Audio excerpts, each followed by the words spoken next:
রোজা ভঙ্গের কারণসমূহ।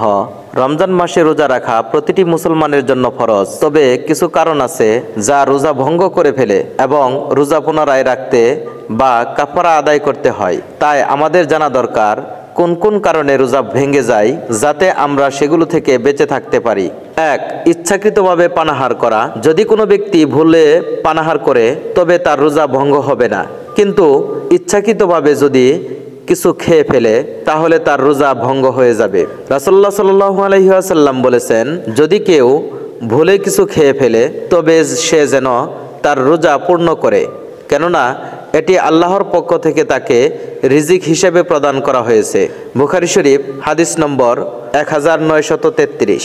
কিন্তু যদি কেউ জেনে বুঝে খায় তবে তার রোজা ভেঙে যাবে এবং কাজা করতে হবে। ২. স্ত্রী সহবাস করা। যদি কোনো ব্যক্তি দিনের বেলায় ইচ্ছাকৃতভাবে সহবাস করে তাহলে তার রোজা ভঙ্গ হয়ে যাবে এবং তাকে কাফারা দিতে হবে।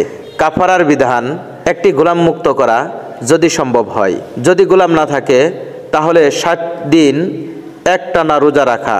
যদি তাও সম্ভব না হয় তাহলে 60 জন গরিব মানুষকে খাওয়াতে হবে।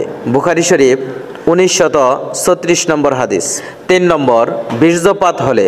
যদি কেউ ইচ্ছাকৃতভাবে হস্তমৈথুন করে বা অন্য কোনো উপায়ে বীর্যপাত ঘটায় তাহলে তার রোজা ভঙ্গ হয়ে যাবে, তবে যদি স্বপ্নদোষ হয় তাহলে রোজা নষ্ট হবে না। ৪. বমি হলে। অজান্তে বা স্বাভাবিকভাবে বমি হলে রোজা ভাঙবে না। ইচ্ছাকৃতভাবে বমি করলে রোজা ভেঙে যাবে এবং কাজা করতে হবে। তিরমিজি শরীফ হাদিস নম্বর 720। ৫. ঋতুস্রাব ও প্রসব পরবর্তী রক্তপাত। নারীদের মাসিক বা প্রসব পরবর্তী রক্তপাত শুরু হলে রোজা ভঙ্গ হয়ে যাবে।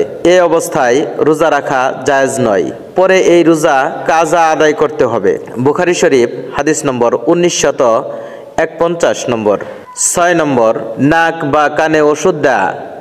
চোখের ড্রপ বা আই ড্রপ দিলে রোজা ভাঙবে না। নাকের ভেতরে ওষুধ প্রবেশ করালে রোজা ভেঙে যাবে। ইনজেকশন বা স্যালাইন দিলে বা পুষ্টি সরবরাহ করলে রোজা ভঙ্গ হয়ে যাবে ফিকহে হানিফের মতে।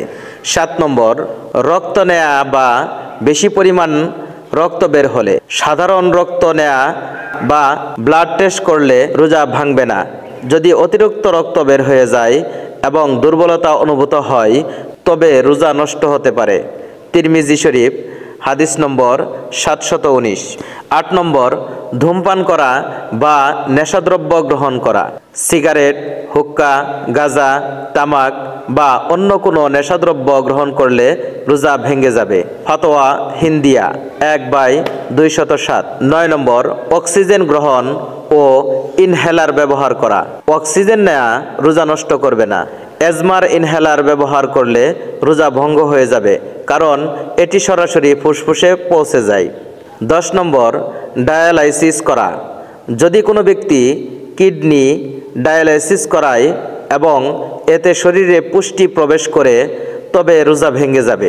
রোজা রাখার সময় আমাদের সাবধান থাকতে হবে যাতে ভুলবশত এমন কিছু না করি যা রোজা ভঙ্গ করে ফেলে।